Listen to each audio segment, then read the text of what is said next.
Pembacaan dari kitab Kedua Raja-Raja. Naaman, panglima Raja Aram, adalah seorang terpandang di hadapan tuannya dan sangat disayangi, sebab oleh dia Tuhan telah memberikan kemenangan kepada orang Aram. Tetapi orang itu seorang pahlawan tentara, sakit kusta. Orang Aram pernah keluar bergerombolan dan membawa tertawan seorang anak perempuan dari negeri Israel. Ia menjadi pelayan pada istri Naaman. Berkatalah gadis itu kepada nyonyanya, "Sekiranya tuanku menghadap nabi yang di Samaria itu, maka tentulah nabi itu akan menyembuhkan dia dari penyakitnya." Lalu pergilah Naaman memberitahukan kepada tuannya, katanya, "Begini-beginilah dikatakan oleh gadis yang dari negeri Israel itu."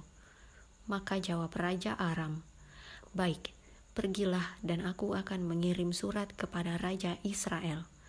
Lalu pergilah Naaman dan membawa sebagai persembahan 10 talenta perak dan 6.000 sikal emas dan 10 potong pakaian. Ia menyampaikan surat itu kepada Raja Israel yang berbunyi, "Sesampainya surat ini kepadamu, maklumlah kiranya bahwa aku menyuruh kepadamu Naaman, pegawaiku, supaya engkau menyembuhkan dia dari penyakit kustanya." Segera sesudah Raja Israel membaca surat itu, dikoyakkannyalah lah pakaiannya serta berkata, "Allahkah aku ini yang dapat mematikan dan menghidupkan, sehingga orang ini mengirim pesan kepadaku, supaya aku sembuhkan seorang dari penyakit kustanya?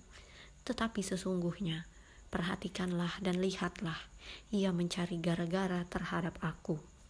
Segera sesudah didengar Elisa, abdi Allah itu, bahwa Raja Israel mengoyakkan pakaiannya, dikirimnyalah pesan kepada Raja, bunyinya, "Mengapa engkau mengoyakkan pakaianmu? Biarlah ia datang kepadaku, supaya ia tahu bahwa ada seorang nabi di Israel." Kemudian datanglah Naaman dengan kudanya dan keretanya, lalu berhenti di depan pintu rumah Elisa. Elisa menyuruh seorang suruhan kepadanya mengatakan, "Pergilah mandi 7 kali dalam sungai Yordan, maka tubuhmu akan pulih kembali, sehingga engkau menjadi tahir."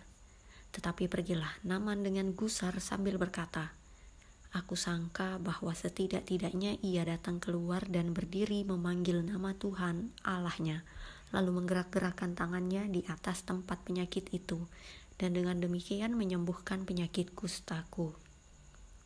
Bukankah Abana dan Parpar, sungai-sungai Damsik, lebih baik dari segala sungai di Israel? Bukankah aku dapat mandi di sana dan menjadi tahir?" Kemudian berpalinglah ia dan pergi dengan panas hati.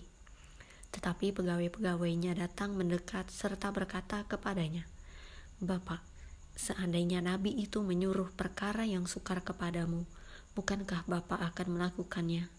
Apalagi sekarang, ia hanya berkata kepadamu, 'Mandilah dan engkau akan menjadi tahir.'" Maka turunlah ia membenamkan dirinya 7 kali dalam sungai Yordan, sesuai dengan perkataan abdi Allah itu.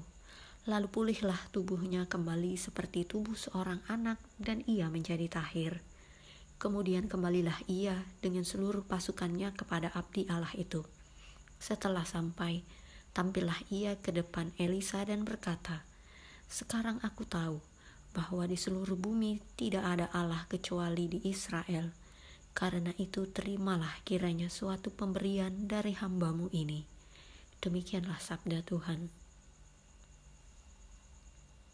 Bacaan Injil menurut Santo Lukas. Dan katanya lagi, "Aku berkata kepadamu, sesungguhnya tidak ada nabi yang dihargai di tempat asalnya.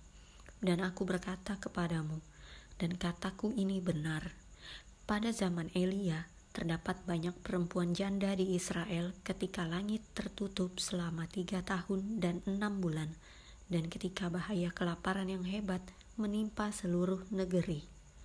Tetapi Elia diutus bukan kepada salah seorang dari mereka, melainkan kepada seorang perempuan janda di Sarfat di tanah Sidon.